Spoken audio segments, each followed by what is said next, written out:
नमस्कार. शुभविवाह या मालिकेच्या आजच्या भागामध्ये आपण बघूया. इथे आकाश प्रशांतला म्हणत असतो की प्रशांत, आपलं हे मिशन कंप्लीट झालं ना की भूमीच्या मनावरचं खूप मोठं ओझं बाजूला होणार आहे. तेव्हा इथे प्रशांत म्हणतो, हो जीजू, ताई एकदम रिलॅक्स होईल. तेव्हा आकाश म्हणत असतो, सॉरी प्रशांत, मी तुला त्रास देतोय, पण माझ्या पायामुळे मला धावपळ होणार नाही ना, म्हणून मी तुला हे काम दिलंय. सॉरी प्रशांत, मी तुला त्रास दिला. तेव्हा प्रशांत म्हणतो, जीजू प्लीज तुम्ही सॉरी म्हणू नका. आणि तुम्ही आधीच ताईसाठी जे काही करताय ते कमी आहे का? मग त्याच्यात आम्ही थोडी मदत केली तर काय झालं? मी लगेचच कामाला लागतो. तेव्हा आकाश म्हणतो, तुला आपल्या संपूर्ण कामावरती व्यवस्थित लक्ष ठेवायचं आहे आणि मला अपडेटसुद्धा देत राहा. तेव्हा प्रशांत म्हणतो, जीजू तुम्ही काळजीच करू नका. बरं आता मी सुद्धा निघतो आणि कामाला सुरुवात करतो.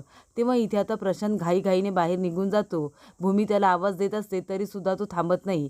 तेव्हा आता प्रशांत गेल्यानंतर आकाश लगेचच प्रशांतने दिलेली फाईल आता लपवून ठेवतो, कारण तिथे भूमी आलेली असते. तेव्हा भूमी विचारते की आकाश, प्रशांत आला होता ना, मला न भेटताच निघून गेला. तेव्हा आकाश म्हणत असतो, अगं त्याचं काहीतरी काम होतं मानसीकडे, तेव्हा तो आला होता मानसीला भेटायला.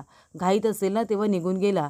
तेव्हा भूमी म्हणते, मानसीला भेटून गेला, पण मी सुद्धा आहे ना इथे, मला न भेटता कसा काय गेला? तेव्हा इथे भूमी लगेचच त्याला फोन करते आणि विचारते की प्रशांत, अरे तू इथे आला होतास ना, मी तुला किती हाका मारल्या, तू मला न भेटताच निघून गेलास. तेव्हा इथे प्रशांत म्हणत असतो, अगं आकाशच्या पायाला लागलंय ना, तेव्हा त्याला बघायला आलो होतो. तेव्हा भूमी म्हणते, हो का, पण आकाश तर म्हणतोय तू मानसीला भेटायला आला होतास. तेव्हा प्रशांत म्हणतो, हो हो, मी मानसीला सुद्धा भेटायला आलो होतो, पण बाबा म्हणाले की आकाशच्या पायाला लागलंय ना, तर आता तिथे जातोयसच, तर येता येता त्याला सुद्धा बघून ये, म्हणून मी आकाशला भेटायला आलो होतो, बाकी काही नाही. मनूकडे काम होतं ते झालंय माझं, म्हणूनच जरा घाई होती म्हणून निघून गेलो. तेव्हा इथे भूमी म्हणते, बरं ठीक आहे. आणि तिने फोन ठेवल्यानंतर ते आकाशला म्हणत असते की तो मनूलाच भेटायला आला होता, पण आकाश मला तुला सॉरी म्हणायचं आहे. काल जे काही झालं, मी जे काही बोलले त्यासाठी खरंच सॉरी. तेव्हा आकाश म्हणतो, नाहीतर काय, तू सॉरी म्हणायलाच हवेस. मला किती जास्त त्रास झाला माहिती आहे का तुला? मला झोप लागली होती शांतपणे आणि लगेच आरडाओरडा सुरू झाला, आणि एकदा का माझी झोप उडाली की मला झोप तरी येते का? किती झोपण्याचा प्रयत्न केला पण मला झोपच आली नाही. तू माझी झोप मोड केली आहेस भूमी.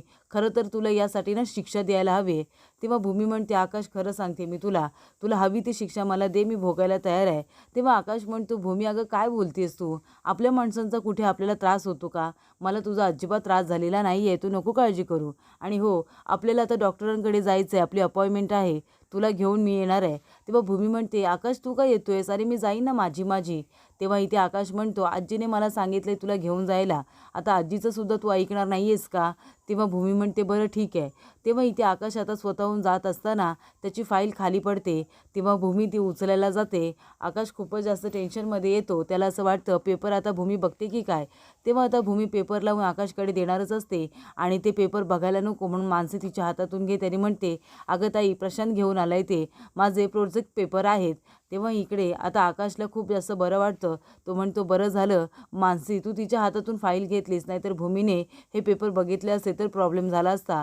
तर इथे आता भूमी विचार करत असते की आकाशच माझ्याबरोबर डॉक्टरांकडे काय येतोय, त्याला का माझी एवढी काळजी वाटते. आणि इथे मनू आणि प्रशांत हे दोघंजण जरा माझ्याची आज विचित्र वागले. म्हणजे यांना खरंच असं वाटते का की माझ्या डोक्यावरती परिणाम वगैरे झाले की काय, माझी मेंटल स्थिती ही बरोबर स्टेबल नाही आहे. तर इकडे आता भूमी विचार करत असतानाच तिथे पौर्णिमा येते आणि म्हणते, काय गं, तुला काम दिलेलं करता येत नाही का? वरती पाईप लिकेज होतोय हे सांगितलं होतं ना तुला आईने, अजून प्लंबरला बोलवलं नाही आहेस ना तू? तेव्हा भूमी म्हणते, पौर्णिमा मी तेच करते, तू असं का बोलतेस माझ्याबरोबर? तेव्हा पौर्णिमा म्हणते, जा जा आधी ते करून घे जा. तेव्हा ती म्हणते, ठीक आहे, मी टेम्पररी आता करून घेते, तरला मी प्लंबरला बोलवते. तेव्हा इथे आता गच्चीवरती भूमी गेल्यानंतर पौर्णिमा लगेच फोन करून अभिजितला सांगते. तर इथे आता भूमी येते आणि जिथे पाईप लिकेज होत असतात तिथे ती आता घट्ट करण्याचा प्रयत्न करत असते. तेवढ्यातच तिला आता पावलांचा आवाज येतो. तेव्हा ती दाराकडे बघते, आजूबाजूला बघत असते. तेव्हा तिला कुणीही दिसत नसतं, फक्त सावड दिसत असतं. त्यानंतर इथे आकाशने आता अथर्व आणि मानसीला खाली बोलावलेलं असतं बोलण्यासाठी. आकाश म्हणतो, अरे अथर्व, म्हणजे वरती आपल्याला बोलताच येत नाही आहे, कारण भूमी कधीही येऊ शकते आणि आपल्याला बोलता येणार नाही, ती आपला प्लॅन ऐकू शकते. तेव्हा इकडे आता मनू म्हणत असते की काही करून आपल्याला ताईलाही सरप्राईज द्यायचंच आहे. तर इथे आता अथर्वने डॉक्टरांचे व्हिजिटिंग कार्ड्स आणलेले असतात. तेव्हा ते खूपच जास्त मोठे डॉक्टर असतात आणि महागडे असतात. तेव्हा मानसी म्हणत असते की जिजू, यांची फी खूपच जास्त असते. तेव्हा आकाश म्हणतो, कितीही फी असू दे, पण मला माझ्या भूमीला लवकरात लवकर बरं करायचं आहे. कितीही खर्च झाला तिला तरीसुद्धा चालेल. तर इकडे भूमी आता दुसऱ्या साईडला येते तेव्हा तिथे तिला आजूबाजूला भास होत असतात. तर इकडे रागिणीसुद्धा बसलेली असते लॅपटॉप घेऊन. तर इकडे आता अभि येतो आणि म्हणत असतो की आई काम झाले. भूमी आता गच्चीवरती आलेली आहे. तेव्हा इकडे भूमीच्या आईचा फोटो तो आता इथे एखाद्या माणसासारखा तयार करून घेतलेला असतो आणि तो इथे आता दाखवला जात असतो. तर इकडे अभि म्हणत असतो की भूमी तुला असं वाटत असेल की तुझी आई खरोखरच तिथे उभी आहे की काय, पण तसं नाही आहे. हे सगळं मी तयार करून घेतलेलं आहे. टेक्नॉलॉजी किती पुढे गेली हे तर तुला माहीतच आहे ना. तर इकडे आता रागिनी लॅपटॉपवरती बघत असते. तर आता आपल्या आईला बघितल्यानंतर इथे भूमी वेडीपिशी होते आणि ती आपल्या आईला भेटायला जाणार तेवढ्यातच ती नष्ट होते. तर हे सगळं तिला लेझरवरून दाखवलं जात असतं आणि लेझर बंद केल्यानंतर भूमीची आई तिथून दिसेनाशी होते. तेव्हा ती आता कट्ट्यावरती चढते आणि ती आईला आवाज देत असते. तेव्हा इथे आकाश म्हणू अथर्व तिघे खूप जास्त घाबरतात आणि तिला आवाज देत असतात आणि खाली उतरायला सांगतात. तरीसुद्धा भूमी त्यांच्याकडे लक्ष देत नसते कारण ती खूप जास्त पॅनिक झालेली असते. तेव्हा इथे अथर्व आता आकाशला घेऊन वरती गच्चीवरती जात असतो. तेव्हा इथे आकाश आणि अथर्व भूमीचा हात पकडून तिला आता खाली लवकरात लवकर खेचून घेतात. तेव्हा इथे भूमीचं डोकं खूपच जास्त दुखत असतं. माणसे तिथे येते आणि भूमीला आपल्या जवळ घेते आणि शांत करण्याचा तिला प्रयत्न करते. तरी इथे मनू आता भूमीची खूप जास्त काळजी घेत असते. भूमी इथे झोपलेली असते. त्यानंतर तिला आठवत असतं तिच्या आईचे भास तिला होत असतात.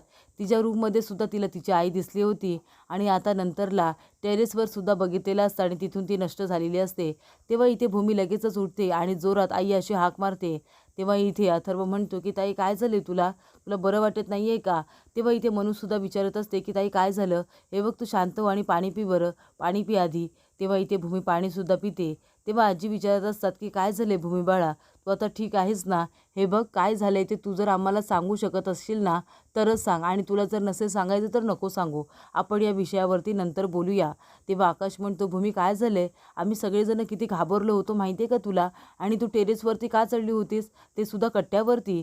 तेव्हा इथे मनू म्हणते नक्कीच ताईला कसला तरी त्रास झाला असेल, नाहीतर ताई असा विचार करणाऱ्यातली नाही आहे. तेव्हा इथे आकाश म्हणतो की भूमी तू कसला विचार करत होतीस ते आम्हाला सांग. तू जे काही सांगशील ना त्याला आम्ही कुठलंही लेबल देणार नाही आहोत. आम्ही तुझं म्हणणं ऐकून घेऊ. तू प्लीज आम्हाला सांग ना काय झालं होतं. तेव्हा इथे मनू म्हणते ताई सांग ना सांग, भाऊजी एवढं जर विचारता येत तर सांग ना त्यांनासुद्धा. तेव्हा इथे भूमी म्हणत असते की आकाश मला तुम्हाला सगळं सत्य सांगायचं आहे.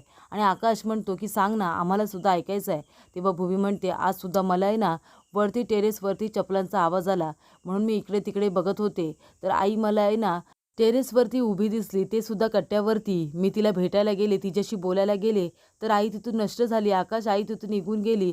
आईला मी सगळीकडे शोधण्याचा खूप जास्त प्रयत्न केला असं भूमी म्हणत असते आणि खूप जास्त पॅनिक होत असते.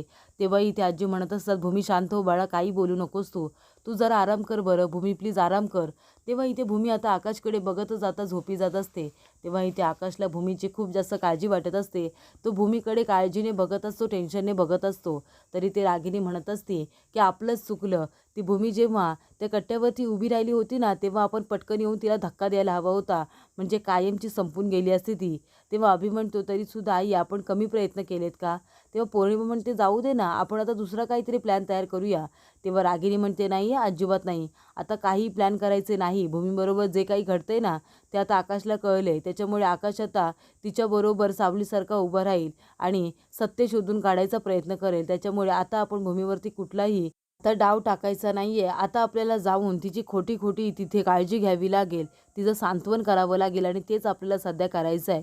तरी ते आजी आता खाणाखुणा करतात आणि म्हणतात की चला आता आपण बाहेर जाऊया, कारण इथे भूमीला झोप लागलेली असते. तेव्हा इथे आकाशला आता अथर्व घेऊन जातच असतो. तेव्हा आता जात असताना इथे आजी म्हणत असतात की आकाश बाळा काळजी करू नको, भूमीला काही होणार नाही आपल्या. तेव्हा आकाश म्हणत असतो की आजी तू बघितलंस ना, भूमी टेरेसवरती चढली होती आणि तिला जर काही झालं असतं, तिचा जर पाय घसरला असता आणि ती खाली पडली असती तर काय केलं असतं मी. मी माझ्या भूमीला गमावू शकत नाही आहे आजी, असं आता आकाश म्हणत असतो आणि खूप जास्त तो इमोशनल झालेला असतो. तर पुढील भागामध्ये आपण बघूया. इथे भूमी आता मानसीला म्हणत असते माझी आणि आकाशची मैत्री तर आत्ता झाली आहे ना, तरीसुद्धा त्याला माझ्या बाबतीत सगळं कसं काय कळतं गं, म्हणजे असं वाटतं की आमचं आधीपासूनच काहीतरी संबंध आहे.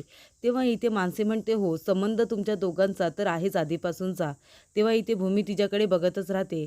तर इथे तांडेल आता मार्केटमध्ये आलेला असतो आणि तिथेच भूमीसुद्धा असते. तेव्हा इथे तांडेल आता लिंबू सरबत पीत असताना भूमी त्याच्याकडे बघते आणि त्याला ओळखते सुद्धा. तेव्हा इथे सगळेजण तिच्यावरती आता अविश्वास दाखवत असतात. तेव्हा भूमी आता तांडेलचा फोटो काढते आणि आपल्या मोबाईलमध्ये ठेवते.